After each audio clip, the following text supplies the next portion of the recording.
biasa. Bagi sebagian orang Jawa, ini adalah saat ketika tirai antara dunia manusia dan dunia gaib terbuka. Dan bagi mereka yang melanggar pantangannya, akibatnya bisa mematikan. Malam Satu Suro adalah malam pergantian tahun dalam kalender Jawa.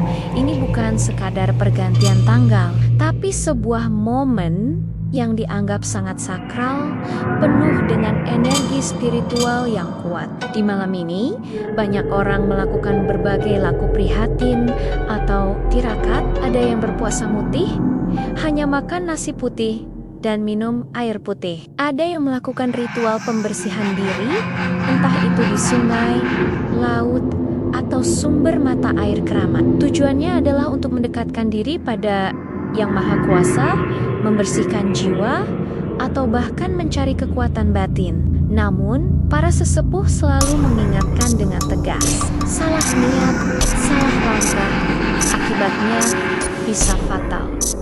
Karena di balik kesakralannya, malam ini juga menyimpan misteri yang lebih dalam. Di sebuah desa terpencil di Jawa Tengah, ada sebuah kisah yang menjadi pelajaran pahit. Konon, sekelompok orang nekat melakukan sebuah ritual terlarang pada malam Satu Suro. Niat mereka bukan untuk menyucikan diri, melainkan untuk meminta kesugihan dan perlindungan gaib. Aturan ritualnya sangat ketat dan tidak boleh dilanggar sama sekali. Mereka tidak boleh menoleh ke belakang apapun yang terjadi. Mereka tidak boleh menjawab panggilan suara siapapun, terutama jika suara itu terasa familiar.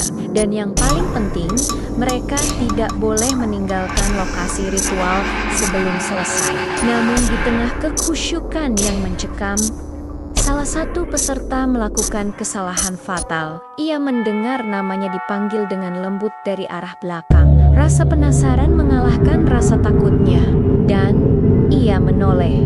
Dalam kepercayaan Jawa kuno, menoleh saat mendengar panggilan misterius berarti kamu menerima ajakan dari makhluk yang tidak kasat mata, sebuah undangan yang tidak bisa dibatalkan. Sejak malam itu, hidupnya berubah total. Warga sekitar yang kami temui bercerita bahwa tatapannya menjadi kosong, seperti jiwa yang hilang dari raganya. Kalau malam tiba, ia sering berteriak ketakutan tanpa sebab yang jelas. Keluarganya bahkan mengaku hampir setiap jam 2 pagi, ia akan terbangun sambil meracau, bilang ada sosok tak terlihat yang duduk di kakinya, terasa berat dan dingin. Kondisinya semakin memburuk, tubuhnya lemas tanpa ada penjelasan medis. Ia menjadi sangat takut pada kegelapan dan sering berbicara sendiri, menyebut nama-nama aneh yang tidak seorang pun kenal. Tepat 40 hari setelah malam ritual itu, akhir yang mengerikan pun tiba. Pria itu ditemukan meninggal dunia di kamarnya. Dokter yang memeriksanya tidak dapat menemukan penyebab kematian yang pasti.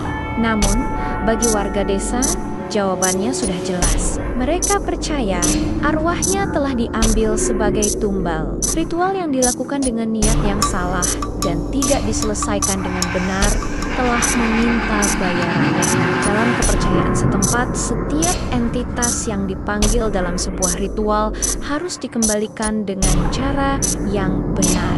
Jika tidak, tumbalnya adalah nyawa si pelaku itu sendiri. Tentu saja, sebagian ahli budaya mencoba menjelaskan fenomena ini sebagai efek sugesti yang ekstrem atau tekanan psikologis berat akibat trauma ritual. Namun, bagi masyarakat yang memegang teguh adat, tidak semua hal di dunia ini bisa dijelaskan dengan logika. Malam Satu Suro bukanlah sebuah ajang untuk ditantang atau untuk pembuktian.